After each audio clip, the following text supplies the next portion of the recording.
ইব্রাহিম আলাইহিস সালাতু ওয়াস সালামকে আগুনের মধ্যে নিক্ষেপ করবে। এমতো অবস্থায় এক পর্যায়ে ইব্রাহিম আলাইহিস সালাতু ওয়াস সালামকে আগুনের মধ্যে যখন নিক্ষেপ করে দিল, আমার ভাইরা, আল্লাহ রাব্বুল আলামিন এমনি করে আল্লাহর পক্ষ থেকে যখন জিব্রাইল আলাইহিস সালাতু ওয়াস সালাম এসে বলল, ওগো পয়গম্বর, ওগো আল্লাহর খলি, আল্লাহ রাব্বুল আলামিন আমি জিব্রাইলকে এমন বড় ক্ষমতা দিয়েছেন যে আল্লাহ রাব্বুল আলামিন আমি জিব্রাইলকে 600 নূরের পাকা দিয়েছেন। একটা পাকা দিয়ে বাতাস করতে দেরি হবে, ওই নমরুদের আগুন নিভে যেতে একটা সেকেন্ডও দেরি হবে না। কিন্তু এখানের ভিতরে পয়গম্বর ইব্রাহিমের পরীক্ষা চলছে। আল্লাহ এখানের ভিতরে পরীক্ষা করেন। এইভাবে ধীরে ধীরে ইসরাফিল, মিকাইল, এইভাবে আজরাইল সহ জিব্রাইল সহ একসাথে আইসা বললেন যে আপনি যদি আমাদেরকে বলেন, আপনি তো আগুনে পুরে সরকার হয়ে যাবেন, আপনি বলে দেন আমরা নমরুদ বাগিনা আগুনগুলো নিক্ষেপ করে দিই। কিন্তু ইব্রাহিম আলাইহিস সালাম বলেন যে আল্লাহ যদি, আল্লাহ আমাকে বানাইছেন, যে আল্লাহ আগুন বানাইছেন, ওই আল্লাহ যদি চায় আমি আগুনে পুরে সরকার হয়ে যাই, আমার কোনো আপত্তি নাই। আর আল্লাহ যদি না চান তাহলে মহান আল্লাহই আমাকে হেফাজত করবে। তো আমার ভাই ইব্রাহিম আলাইহিস সালাতু ওয়াস সালাম আগুনে নিক্ষেপ করলেন। আগুনে নিক্ষেপ করতে দেরি হয়, আল্লাহ রাব্বুল আমিন বলে দিয়েছেন, কুলনা ইয়া নারু কুনি বারদাও ওয়া সালামান আলা ইব্রাহিম। আল্লাহ বলে দিয়েছেন, রে আগুন, আমি ইব্রাহিমের জন্য তুমি নিরাপত্তাশীল এবং আরামদায়ক হয়ে যাও। তাফসীর কারক বলে দিয়েছেন, আরাম বলতে আল্লাহ রাব্বুল আমিন বলে দিয়েছেন তুমি ঠান্ডা হয়ে যাও আগুন, তুমি আমার ইব্রাহিমের জন্য ঠান্ডা হয়ে যাও। এর অর্থ হলো, তাফসীর কারক বলেন, আল্লাহ আগুনকে বলে দিয়েছেন, রে আগুন, এমন কোনো ঠান্ডা হয় না যে ঠান্ডার কারণে আমার ইব্রাহিমের বড় কষ্ট হবে। এমন কোনো গরম তুমি তাকিও না যে গরমের কারণে আমার খলিলের বড় কষ্ট হবে। কিন্তু আল্লাহ রাব্বুল আমিন ইব্রাহিম আলাইহিস সালাতু ওয়াস সালামকে ওই আগুনকে ফুলের বাগান বানায়া দিল। এই দেখতে নমরুদ বাহিনী বড় আনন্দে আত্মখারাপ হয়ে গেল। ইব্রাহিমকে আগুনে ফালাইয়া দেওয়া হয়েছে, ইব্রাহিমকে মনে করে আগুনে পুরে সারকার হয়ে গেছে। আমার বায়ারা তাফসীর কারক বলেন, নমরুদ এমন প্রজ্বলিত আগুন তৈরি করেছিলেন যে আগুনের পাওয়ার একটা পাখি যদি 40 গজ উপর দিয়ে যদি পাখি অতিক্রম করত, ওই পাখিটা আগুনের তাপে গলে গলে আগুনের মধ্যে পড়ে যেত। আল্লাহর পয়গম্বর আদম আলাইহিস সালাতু ওয়াস সালাম তিনি ছিলেন পৃথিবীর সর্বপ্রথম মানুষ। আদম আলাইহিস সালাতু ওয়াস সালাম তিনি পৃথিবীর সর্বপ্রথম নবী হিসাবে আল্লাহ প্রেরণ করেছিলেন। আদম পয়গম্বর আলাইহিস সালাতু ওয়াস সালামের আগে আল্লাহ রাব্বুল আলামিন পৃথিবীর জমিনে অন্য কোন নবী বা মানুষ আল্লাহ বানান নাই। আদম আলাইহিস সালাম যেহেতু মহান আল্লাহ, সর্বপ্রথম যেহেতু আল্লাহ রাব্বুল আমিন আদম আলাইহিস সালামকে আল্লাহ দুনিয়ার জমিনে নাজিল করেছিলেন, দুনিয়ার জমিনে যেহেতু পয়গম্বর আদম আলাইহিস সালাতু ওয়াস সালামকে আল্লাহ সৃষ্টি করেছিলেন, তো পৃথিবীর শুরুলগ্নে মানুষ নাই।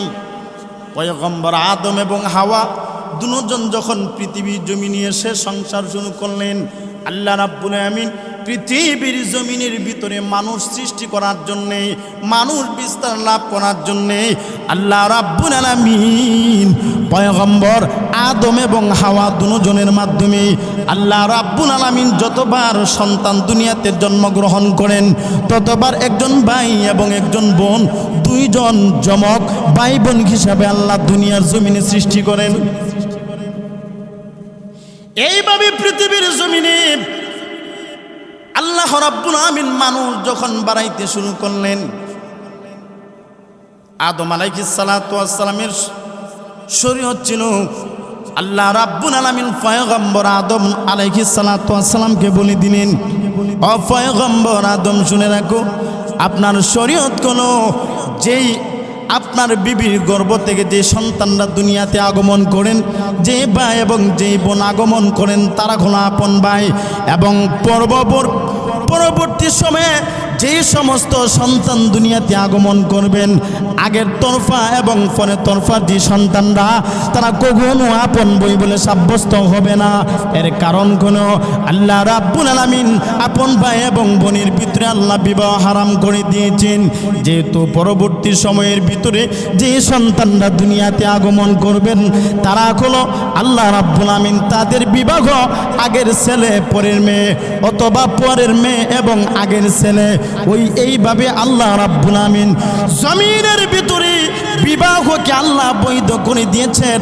এইভাবে আদম আলাইহিস সালাম ওনার সন্তানরা যখন দুনিয়াতে চলাফেরা করতে শুরু করেছে, আমার ভাইয়েরা এমনিত অবস্থায় হাবিল এবং কাবিল তারা দুজন বড় হয়ে গেল, তাদের বিবাহ সময় হয়ে গেছে।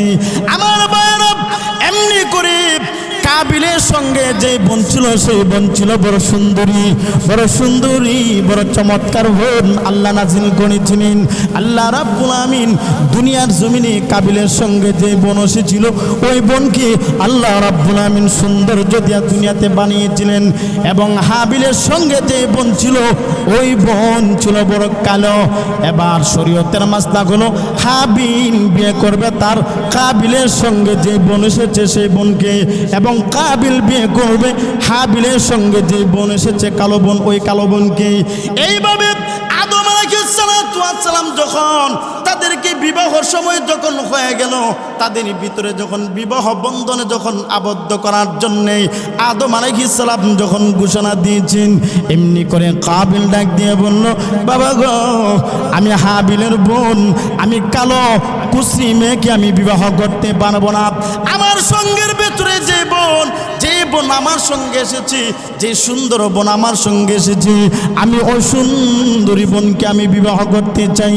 আদম আলাইহিস সালাম ডাক দিয়া বলল, সন্তান রে এ কাবিল শুনে রাখো, আল্লাহ রাব্বুল আলামিন এইভাবে বিবাহ বন্ধনে আল্লাহ হারাম করে দিয়েছেন। আল্লাহর বিধানগুলো তুমি হাবিলের সঙ্গে যে বোন এসেছে ওই বোনকে তুমি বিবাহ করবা, এবং তোমার বোন তোমার সঙ্গে যে বোন এসেছে ওই বোনকে এবং হাবিল বিবাহ করবে। কিন্তু কোনো রকম ভাবে কাবিল সিদ্ধান্তকে মেনে নেই না।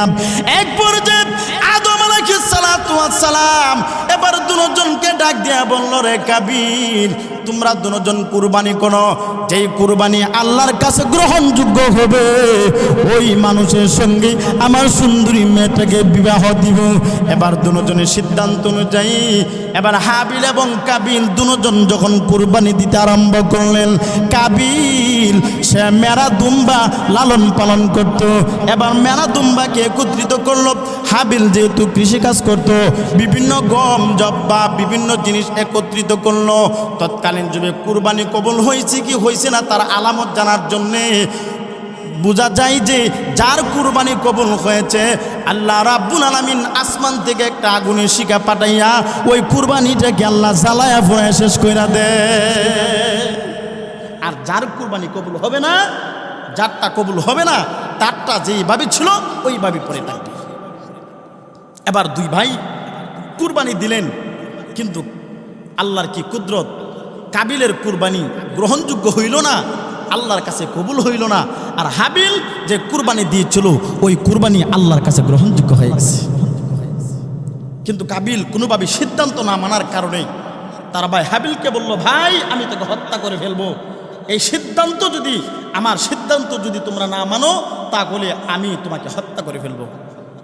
কিন্তু এরপরেও হাবিল বলল যে আমি আল্লাহকে বই করি, তুমি আমাকে হত্যা করবা, তোমার পাপ তুমি গ্রহণ করবা, আর আমি তোমার উপর পাল্টা আঘাত করে আমি আমার পাপাচার কাজ আমি করতে চাই না।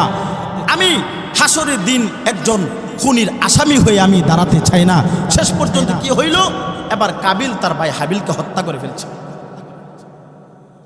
আমার ভাইরা,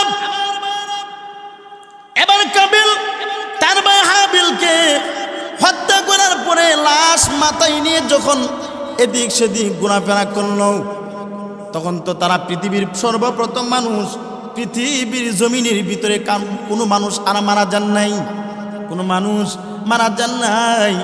তখন দাফন করতে হবে। এটা কাবিল বুঝলো না। এবার মাথার ভিতরে এবার তার ভাই হাবিলের লাশ নিয়ে যখন মাথায় ভিতরে যখন ঘোরাফেরা করতে লাগলো, আল্লাহর কোরআনের ভিতরে আছি, আল্লাহ রাব্বুল আলামিন আসমান থেকে দুইটা কাক আল্লাহ জমিনের ভিতরে নাজিল করলেন। একটা কাক আর একটা কাককে মেরে যখন দাফন করতে শুরু করছে মাটি কুড়ে, এবার মাটির নিচে যখন কাককে দাফন করতে শুরু করেছে, এমনি তো অবস্থায় কাবিল এবার আফসোস করতে শুরু করলো, হায় রে একটা কাককে মেরে যে দাফন করতে হয় এটা বুঝলো, কিন্তু আমি কাবিল মানুষ কয়ে বুঝলাম না ভাইকে কিভাবে দাফন করতে হবে।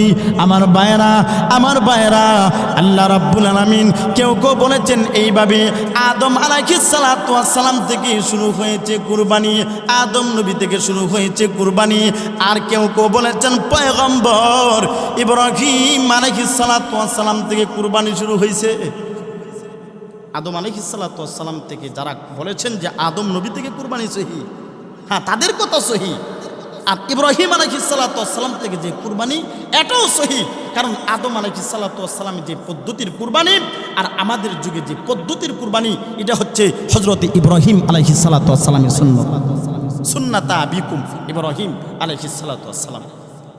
আমার ভাই, তো ইব্রাহিম আলাইহিস সালাতু ওয়াস সালাম উনার সুন্নতটা আমরা পালন করি, কিন্তু কুরবানি উনার কাছ থেকে আসছে কিভাবে আসলো? কারণ ইব্রাহিম আলাইহিস সালাতু ওয়াস সালামের যে সুন্নত কুরবানি আমরা আদায় করি, এটা কিভাবে আসলো? অথচ ইব্রাহিম নবীর সুন্নত হইল এটা আল্লাহ পাক আমাদের উপর কুরবানির বিধান আল্লাহ ওয়াজিব করে দিয়েছেন।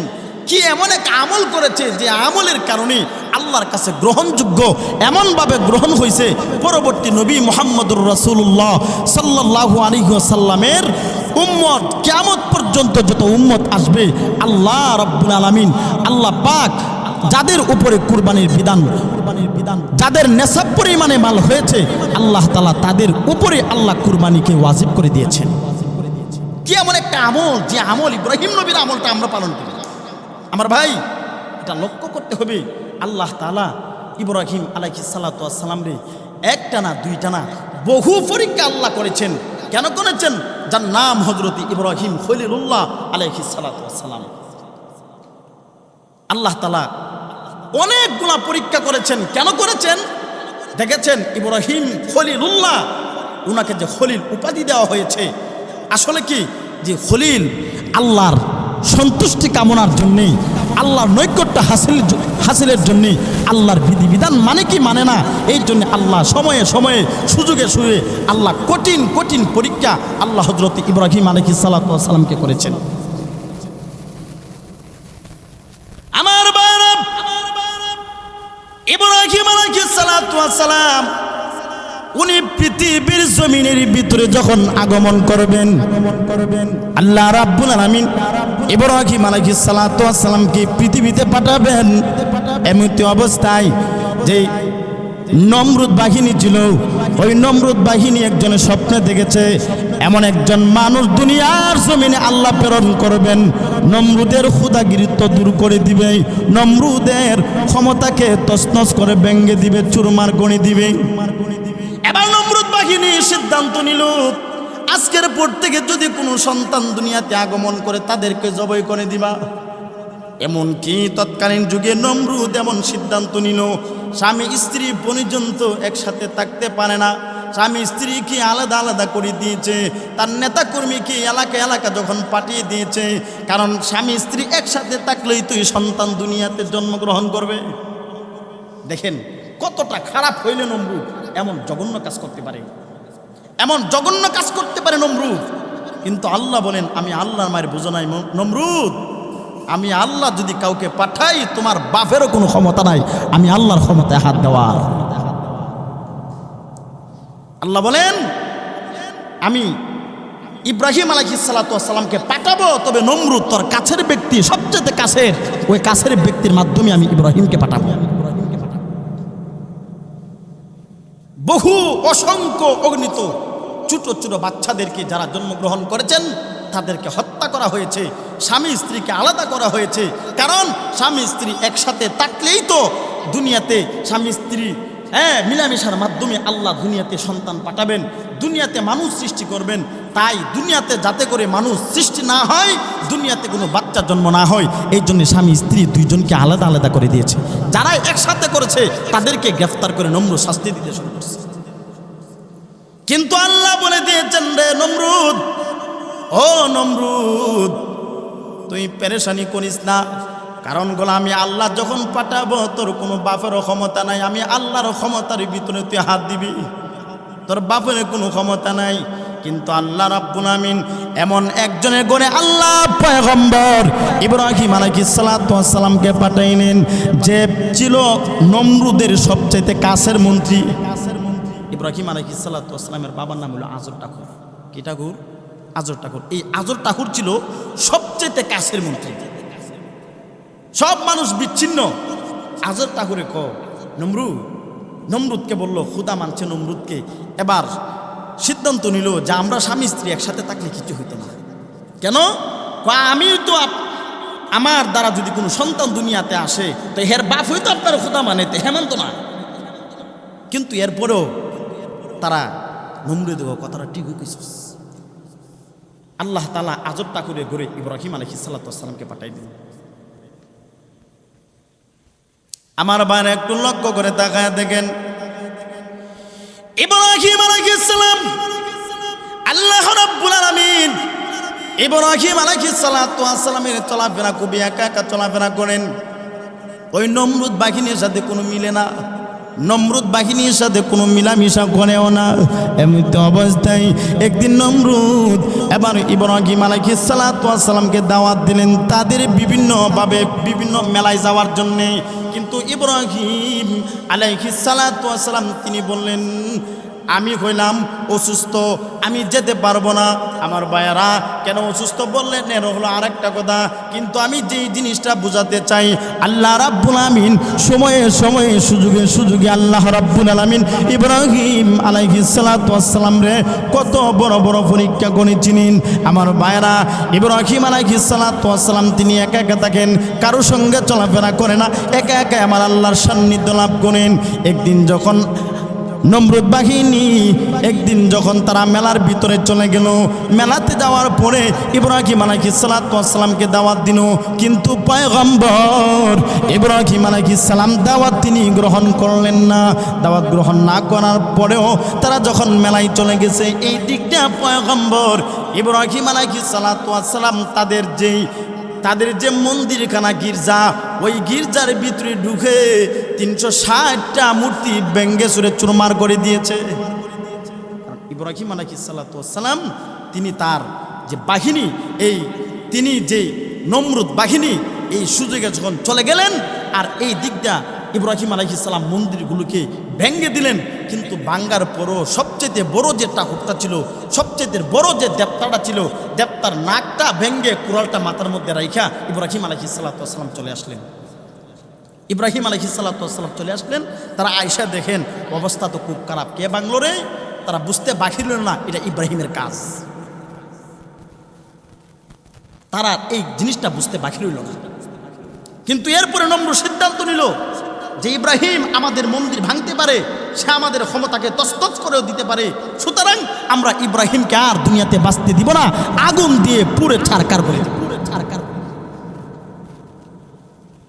আল্লাহর পয়গম্বর ইব্রাহিম আলাইহিস সালাতু ওয়াস সালামকে আগুনের মধ্যে নিক্ষেপ করার জন্যে এবার নমরুদ বাহিনী লাকড়িগুলি জমা করতে লাগলেন।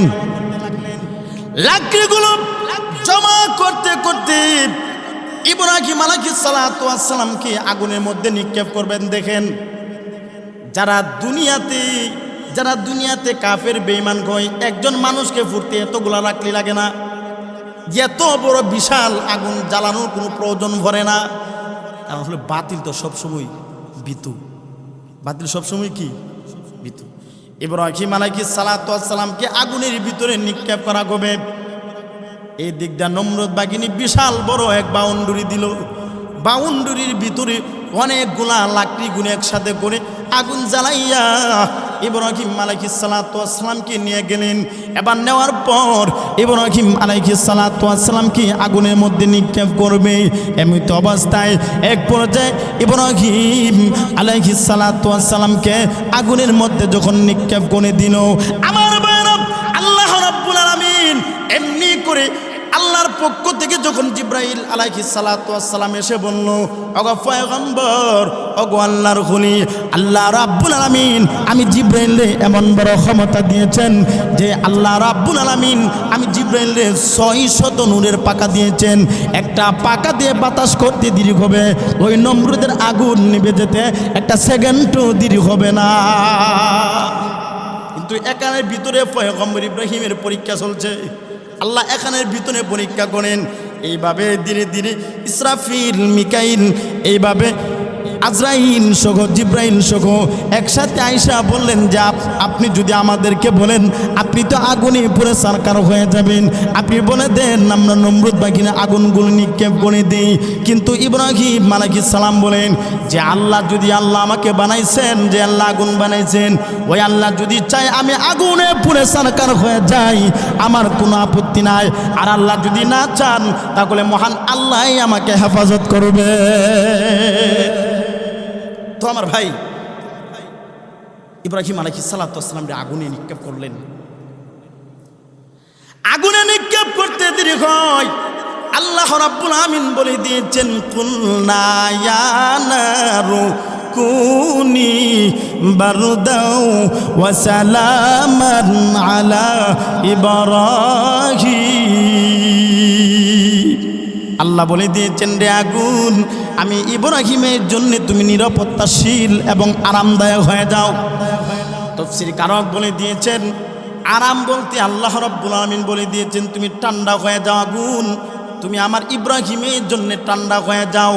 এর অর্থ হলো, তাফসীর কারক বলেন আল্লাহ আগুনকে বলে দিয়েছেন, রে আগুন, এমন কোনো ঠান্ডা হয় না যে ঠান্ডার কারণে আমার ইব্রাহিমের বড় কষ্ট হবে।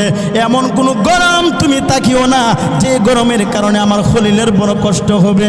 কিন্তু আল্লাহ রাব্বুল আমিন ইব্রাহিম আলাইহিস সালাতু ওয়াস সালামকে ওই আগুনকে ফুলের বাগান বানায়া দিল। এই দিক দিয়ে নমরুদ বাহিনী বড় আনন্দে আত্মখারা হয়ে গেল। ইব্রাহিমকে আগুনে ফালাইয়া দেওয়া হয়েছে, ইব্রাহিমকে মনে করে আগুনে পুরে সারকার হয়ে গেছে। আমার বায়ারা তাফসীর কারক বলেন, নমরুদ এমন প্রজ্বলিত আগুন তৈরি করেছিলেন যে আগুনের পাওয়ার একটা পাখি যদি 40 গজ উপর দিয়ে যদি পাখি অতিক্রম করত, ওই পাখিটা আগুনের তাপে গলে গলে আগুনের মধ্যে পড়ে যেত। কি পরিমাণ আগুন ইব্রাহিম আলাইহিস সালাতু ওয়াস সালামের জন্য তৈরি করেছিলেন। এদিক দিয়ে নমরুদ বাহিনী বড় খুশি হয়ে গেছে। নমরুদ বাহিনী বড় খুশি, ইব্রাহিম মনে হয় আগুনে পুড়ে সারকার হয়ে গেছে। এবার নমরুদ যখন একটা ওয়াল টপকে যখন আগুনের দিকে তাকাইলেন, এমনি তাকায়া দেখেন ইব্রাহিম আলাইহিস সালাতু ওয়াস সালাম আগুনের মাঝখানে, ফুলের মাঝখানে ইব্রাহিম আলাইহিস সালাতু ওয়াস সালাম সুন্দর করে বসে আছে। ইব্রাহিম আলাইহিস সালাতু ওয়াস সালামকে আল্লাহ তাআলা আগুনের ভিতরে, আল্লাহ তাআলা আগুনের ভিতরে ফালাইয়া আল্লাহ তাআলা এখান থেকে পরীক্ষা নিলেন যে ইব্রাহিম, দেখি আমার ইব্রাহিম আমি আল্লাহর পাগল নাকি তার দুনিয়ার পাগল। আল্লাহ ইব্রাহিম আলাইহিস সালাতু ওয়াস সালামকে ওই আগুন দিয়ে পরীক্ষা করছে। কিন্তু এরপরে ইব্রাহিম নবীর পরীক্ষা শেষ হয় না।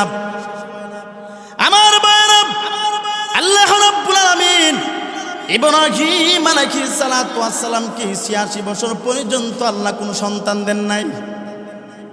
86 বছর পর্যন্ত আল্লাহ কোনো সন্তান দেন নাই। হযরতে ইব্রাহিম আলাইহিস সালাতু ওয়াস হয়ে গেছে কিন্তু সন্তান নাই। 86 বছর বয়সে ইব্রাহিম নবী আল্লাহর কাছে দোয়া করেন, আল্লাহ গো রব্বি হাবিলি মিনাস সালিহিন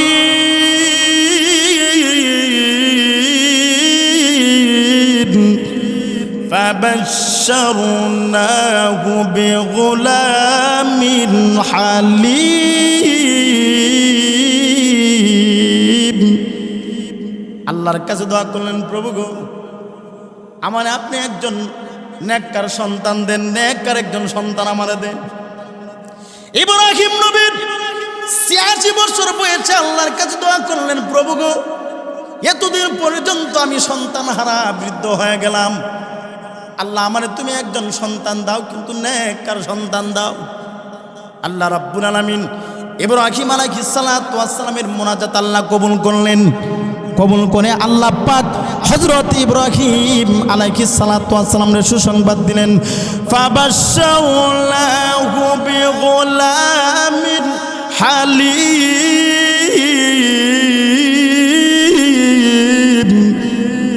আল্লাহ বলেন ইব্রাহিম আলাইহিস সালাতু ওয়াস সালামের একজন জ্ঞানী গুণী সন্তানের সুসংবাদ আল্লাহ দিলেন। আমার ভাইরা, ইব্রাহিম আলাইহিস সালাতু ওয়াস সালাম ৮৬ বছর বয়সে সন্তান পাইল। সন্তান পাওয়ার পরেও ইব্রাহিম আলাইহিস সালাতু ওয়াস সালাম সন্তান পাওয়ার পরেও বড় আনন্দে, ৮৬ বছর বয়স পর্যন্ত কোনো সন্তান আল্লাহ দেন নাই, কিন্তু বৃদ্ধ বয়সে যে সন্তান পেয়েছে কত বড় খুশি। কারো যদি ২০ বছর ১০ বছর পর্যন্ত সন্তান না হয়, কি পরিমাণ তার মা বাবা খুশি হয়। তো ইব্রাহিম আলাইহিস সালাম বৃদ্ধ বয়সে ৮৬ বছর বয়সে আল্লাহ রাব্বুল আমিন একজন জ্ঞানী গুণী হিকমতওয়ালা একজন সন্তান আল্লাহ রাব্বুল আমিন ইব্রাহিম নবীকে আল্লাহ দান করেছেন। বড় আনন্দে আত্মহারা হয়ে গেছে। এই সুযোগে আল্লাহ রাব্বুল আমিন ইব্রাহিম আলাইহিস সালাতু ওয়াস সালামকে পরীক্ষা করলেন। দেখি আমার ইব্রাহিমকে বৃদ্ধ বয়সে সন্তান দিলাম, এই বৃদ্ধ বয়সে যে সন্তান দিলাম, দেখি ইব্রাহিম তার সন্তানের জন্য পাগল নাকি আমি আল্লাহর জন্য পাগল। ইব্রাহিম আলাইহিস সালাতু ওয়াস সালাম আল্লাহ রাব্বুল আলামিন ইব্রাহিম আলাইহিস সালাতু ওয়াস সালাম রে তখন আল্লাহ পরীক্ষা করলেন। ইব্রাহিম নবীকে আল্লাহ বলে দিলেন, ও পয়গম্বর ইব্রাহিম, আপনার সন্তান এবং আপনার বিবিকে আপনি একজন নির্বাসন করে দিয়েছেন, এমন এক জায়গাতে রাখবেন যে জায়গাতে মানুষ বাড়িঘর বলতে কিছু না, এমন একটা জায়গায় আপনি রেখে আসেন। এই কথা বলতে দেরি হয়, ইব্রাহিম আলাইহিস সালাতু ওয়াস সালাম তার বিবি তার সন্তান সহ নিয়ে যখন এমন একটা জায়গার মধ্যে রাখলেন, যেই জায়গার ভিতরে একবারে জঙ্গল, যেই জায়গার ভিতরে কোনো বাড়িঘর নাই, মানুষ বলতে কিছু নাই, এমন একটা জায়গাতে জরুরি কিছু খেজুর, কিছু খাবার এবং পানি নিয়ে গেলেন। আল্লাহর পয়গম্বর ইব্রাহিম আলাইহিস সালাতু ওয়াস সালাম তিনি তার বিবি এবং সন্তানকে যখন ওইখানের মধ্যে রেখে দিয়ে এবার ইব্রাহিম নবী যখন বাড়ির দিকে রওনা হয়ে গেলেন, হাজরা আবার ডাক দিয়ে বলল, স্বামী আপনি যে আমাদেরকে এখানে রেখে যাচ্ছেন, এটা কি আপনার সিদ্ধান্ত নাকি আমার আল্লাহর সিদ্ধান্ত? আল্লাহর সিদ্ধান্ত কইলে আমাদের কোনো আপত্তি নাই, আমাদের কোনো আপত্তি নাই। এমনি পয়গম্বর ইব্রাহিম উপরের দিকে ইশারা দিয়ে বুঝাইয়া দিলেন, এটা আমার কোনো সিদ্ধান্ত নয়, এটা মহান আল্লাহ পাকের সিদ্ধান্ত, এটা মহান আল্লাহ পাকের সিদ্ধান্ত। এবার হাজরা বলেন, স্বামী ভয়ের কোনো কারণ নাই, আমাদের জন্য টেনশনের কোনো কারণ নাই, যে আল্লাহ আমাদেরকে এখানে রাখার জন্য নির্দেশ দিয়েছেন ওই আল্লাহ আমাদের ব্যবস্থা করবেন ইনশাআল্লাহ। কিন্তু আমার ভাইয়েরা, এই দিক দিয়ে ৮৬ বছর বয়সে পয়গম্বর ইব্রাহিম সন্তান পাইল। এরপরে সন্তান থেকে বিবি থেকে তার স্বামী আলাদা হয়ে গেছে, কেমন কষ্ট লাগার কথা, কিন্তু তিনি তো একজন নবী, এটা তো আল্লাহর সিদ্ধান্ত। সুতরাং তিনি যত বড় কষ্ট হোক না কেন আল্লাহর সিদ্ধান্তের বাহিরে কোনো সিদ্ধান্ত তিনি গ্রহণ করবেন না, কারণ তিনি তো এমন একজন নবী যিনি হলেন আল্লাহর খলিল পয়গম্বর ইব্রাহিম আলাইহিস সালাম। এবার এই দিক দিয়া ইব্রাহিম আলাইহিস সালাম তার সন্তান থেকে আলাদা। অপর দিকে আল্লাহ রাব্বুল আলামিন ইব্রাহিম আলাইহিস সালাতু ওয়াস সালামের সন্তান ইসমাইলকে বড় করতে লাগলেন। ওইখানের ভিতরে ইব্রাহিম আলাইহিস সালাতু ওয়াস সালামের সন্তান এবং বিবি সেখানে বসবাস করতে শুরু করলেন। অপর দিক দিয়া ওনার সাথে নেওয়া যে খাদ্যগুলি ছিল শেষ হয়ে গেছে, পানি শেষ হয়ে গেছে, খাবারও শেষ, কিন্তু তিনি পেরেশান হয়ে গেলেন। ছোট বাচ্চা, যে ছোট বাচ্চা পানির পিপাসা কেমনে তিনি সহ্য করবেন?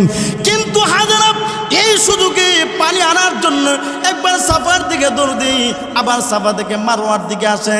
কেন তিনি দৌড়াদৌড়ি করলেন? তাফসীর কারক বলে দিয়েছেন, ওই সাফার ভিতরে যে পাহাড়, ওই পাহাড়ের ভিতরে রৌদ্রের তাপের কারণে বালুগুলা পাথরগুলা পানি ঢেউয়ের মতো দেখা যায়। আবার যখন দৌড় দেন গিয়ে দেখেন সেখানের ভিতরে গিয়ে দেখেন বালু, পানির কোনো ব্যবস্থা নাই। আবার সফা থেকে আবার দৌড় দিলেন মারোয়ার দিকে, এবার মারোয়ার দিকে সেখানে গিয়ে দেখেন না পানির কোনো ব্যবস্থা নাই। এইভাবে ঘুরতে লাগলেন।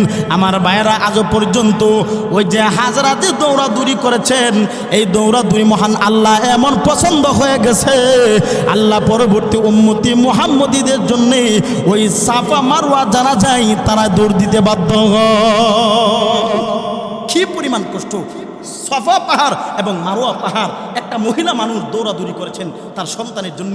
এই দিক দিয়া আল্লাহ তাআলা জিব্রাইল, আমার ভাই কেউ বলেছেন যে ইসমাঈল আলাইহিস সালাতু ওয়াস সালামের যে পাতে নাড়াচাড়া করেছেন, এই নাড়াচাড়ার কারণে পায়ের ওই গর্ত থেকে আল্লাহ তাআলা পানির ব্যবস্থা করেছেন না, কিন্তু এটাই হলো যে হযরত জিব্রাইল আলাইহিস সালামকে আল্লাহ বলে দিয়েছেন, ও জিব্রাইল যাও, আমার ইব্রাহিমের সন্তান এবং তার বিবি পানির জন্য কষ্ট করতেছে, সুতরাং তুমি তোমার পাকা দিয়ে ওইখানের ভিতরে ইসমাঈল আলাইহিস সালাতু ওয়াস সালামের পায়ের গুলারির কাছে এমন একটা আঘাত করো যে আঘাতের কারণে নিচ থেকে পানি উপরের দিকে উঠতে থাকবে। আমার ভাই জিব্রাইল আলাইহিস সালাতু ওয়াস সালাম পাকা দিয়ে যখন মাটির ভিতরে আঘাত করতে দেরি হয়, নিচ থেকে পানি উঠতে দেরি হয় না।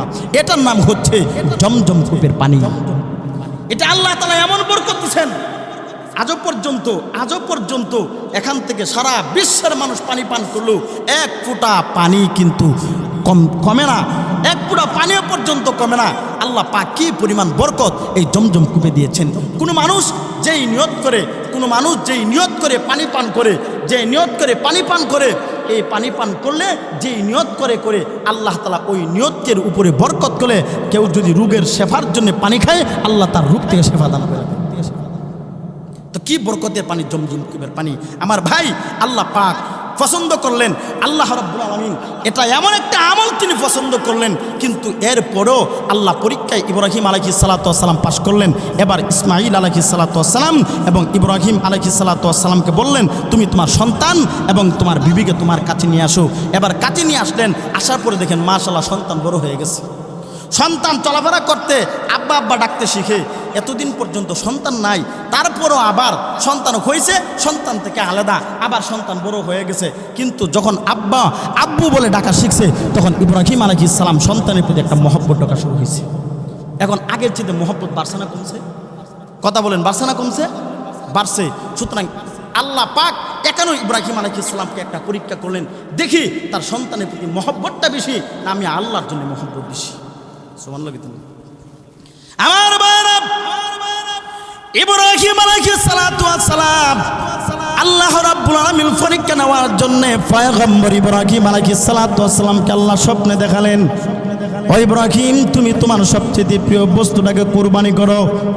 ইব্রাহিম আলাইহিস সালাতু ওয়াস সালাম স্বপ্ন থেকে উঠলেন, ঘুম ভাঙলেন সকালবেলা, তিনি 100 উট তিনি কুরবানি দিলেন। কিন্তু এরপরও দ্বিতীয় দিন যখন তিনি আবার ঘুমিয়ে গেলেন, আবার দ্বিতীয় দিন স্বপ্নে দেখলেন, ও পয়গম্বর তুমি তোমার প্রিয় জিনিসটাকে তুমি কুরবানি করো। আবার দ্বিতীয় দিন তিনি আরো 100 গরু তিনি কুরবানি করলেন। আবার এরপরও আবার স্বপ্নে দেখলেন, তৃতীয় দিন আবার স্বপ্নে দেখায় দেখেন, ও ইব্রাহিম তুমি তোমার প্রিয় জিনিসটারে তুমি কুরবানি করো। কিন্তু তিনি তৃতীয় দিনও আবার 100 দুম্বা কুরবানি করলেন। এরপর চতুর্থ দিন তিনি স্বপ্ন দেখেন, ও ইব্রাহিম তুমি তোমার প্রিয় বস্তুটাকে কুরবানি করো। কিন্তু ইব্রাহিম আলাইহিস সালাতু ওয়াস সালাম তিনি স্বপ্ন যে সত্য, কারণ নবীরা যে স্বপ্ন দেখে এটা আল্লাহর পক্ষ থেকে ওহী হয়। ওহী দুইভাবে আসে, একভাবে হলো স্বপ্নের মাধ্যমে, আর একভাবে হলো আল্লাহ জিব্রাইলের মাধ্যমে ওহী পাঠায় দেন।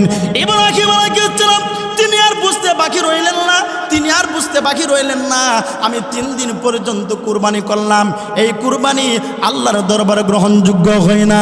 আমার বার একটু দেখায় দেখেন, ইব্রাহিম আলাইহিস সালাম তিনি বুঝতেন সবচেয়ে প্রিয় জিনিস হলো আমার ইসমাইল, সুতরাং ইসমাইলকে আমি কুরবানি করে দিতে হবে। আমার ভাইরা, এবার ইসমাইল আলাইহিস সালাতু ওয়াস সালাম যখন হাজরা আলাইহিস সালাতু ওয়াস সালাম থেকে বিদায় নিয়ে তিনি যখন এবার মিনার ময়দানের দিকে যখন তিনি রওনা হয়ে গেলেন, এই দিক দিয়া শয়তান হাজরাকে ডাক দিয়ে বলল, তোমার সন্তানকে জবাই করার জন্য তোমার স্বামী নিয়ে যাচ্ছি। এমনি করে হাজরা ডাক দিয়ে বলল, এখানে একটা কথা কইল, আল্লাহ এখানে একটা কথা হইল, আল্লাহ রাব্বুল আমিন মহিলাদের দিলকে আল্লাহ নরম করে বানাইলেন, কারণ শয়তান নরম জায়গার ভিতরে সবচেয়ে বেশি আঘাত করে। শয়তান গিয়া কো, হাজারা জানো কি তোমার সন্তানকে জবাই করার জন্য মিনার মাঠে নিয়ে যায়। বারবার যখন ধোঁকা দিতে শুরু করলেন, তিনি ওই ধোঁকাকে গ্রহণযোগ্য করলেন না। সারসংক্ষেপ হইল, ইব্রাহিম আলাইহিস সালাতু ওয়াস সালাম যখন মিনার মাঠে নিয়ে যাচ্ছেন, এবার ইসমাইলকে ধোঁকা দিতে শুরু করছেন, কিন্তু ইসমাইলও সেখানে ধোঁকার মধ্যে পড়ে নাই। শেষ পর্যন্ত ইসমাইল আলাইহিস সালাতু ওয়াস সালামকে কুরবানি দেওয়ার জন্যে ইসমাইল আলাইহিস সালাতু ওয়াস সালামকে হাত গিয়ে মিনার মাঠে যখন পৌঁছতেন, সেখানে বললেন, সন্তান আমি স্বপ্নে দেখেছি আমি তোমাকে কুরবানি করতেছি। আল্লাহ বলেন, فَلَمَّا بَلَغَ مَعَهُ السَّعْيَ قَالَ يَا بُنَيَّ إِنِّي أَرَى فِي الْمَنَامِ أَنِّي أَذْبَحُكَ فَانظُرْ مَاذَا تَرَى قَالَ يَا أَبَتِ افْعَلْ مَا تُؤْمَرُ ستجدني إن شاء الله من الصابرين।